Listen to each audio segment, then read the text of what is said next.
దేవుని వలన అతనికి రక్షణ ఏమీ దొరకదని నన్ను గుర్చి చెప్పువారు అనేకులు. చూడండి, ఇక్కడ ఒక మాట చెప్పారు. అంటే వాళ్ళు ఏం పసిగట్టారో తెలుసా? దేవుని వల్ల దావీదుకి రక్షణ దొరకదు, ఇంకా దొరికేశాడు. ఏంటా దొరికేశాడు? ఏంటి దొరికేశాడు అనుకుంటున్నారు ఎవరు? శత్రువులు విస్తరించున్నారు పెట్టారా.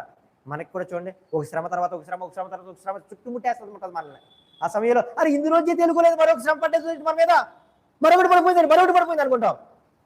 శత్రువు మోక చుట్టుముట్టిన విస్తరించిన వాళ్ళు అనుకుంటున్నారు, ఏమనుకుంటున్నారు? దేవుని వల్ల అతనికి రక్షణ ఏమీ దొరకదని నన్ను గుర్చి చెప్పువారు అనేకులు ఉన్నారు. ఇప్పుడు అంటే దేవా నా గురించి మాట్లాడుతున్న మాట ఏంటి తెలుసా? ఇంకా దేవుని దగ్గర నుంచి రక్షణ కూడా, సహాయం కూడా వాడికి అందదరా అని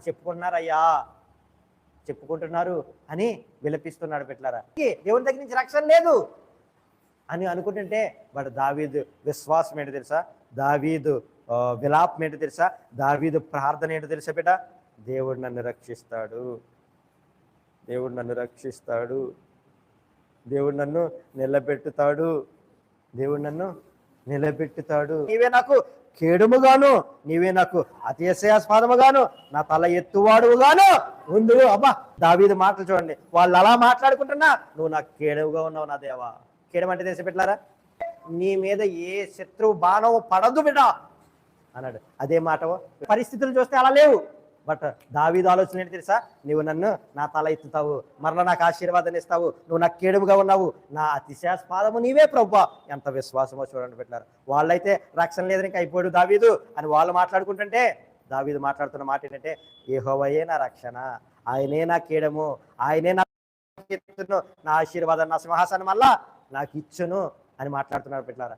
దేవుడు అద్భుతమైన దేవుడు. మనకి శత్రు సైన్యము చుట్టినప్పుడు మనకు ఒక ఆధారం ఉంది పెట్టారా. జాగ్రత్తగా చూడాలి. ఏంటి ఆధారము అంటే, శత్రువు మన మీద వాడు బాణాలు వేస్తున్నాడు, శ్రమలు వేస్తున్నాడు, బాధలు వేస్తున్నాడు. సో దాన్ని ఆటంకపరచడానికి ఒక ఆయుధాన్ని దేవుడు పెట్టాడు. అదే 3వ కీర్తన చెప్తుంది. ఏంటంటే విలాపం, ప్రార్థన చేయటం, మొర్ర పెట్టడం పెట్టారా. నీ దగ్గర ప్రార్థన అనే ఆయుధం ఉంది. అది శత్రు సైన్యం వేసే బాణాలని ఆటంకపరిచేస్తుంది. అది ఆటంకపరిచేస్తుంది. నువ్వు చేసే ప్రార్థన నిలబడుతుంది. శత్రువు వేస్తున్న శ్రమని నీ దగ్గరికి రాకుండా ఆటంకపరుస్తుంది. శత్రువులు చుట్టుముట్టినా వాడు శత్రువు యొక్క ఆలోచనలు ఆటంకపరిచేది మన దగ్గర ఉంది. అదే 3వ కీర్తన చెప్తుంది. ఏంటది అంటే ప్రార్థన. ప్రభువా నా రక్షణ నీవే అన్నాడు. ప్రార్థన వాళ్ళ యొక్క ప్రయత్నాలను ఆటంకపరిచింది, నాశనం చేసింది. దావీదుని మరలా తెల్ల ఎత్తుకుని సింహాసనం కూర్చోబెట్టింది.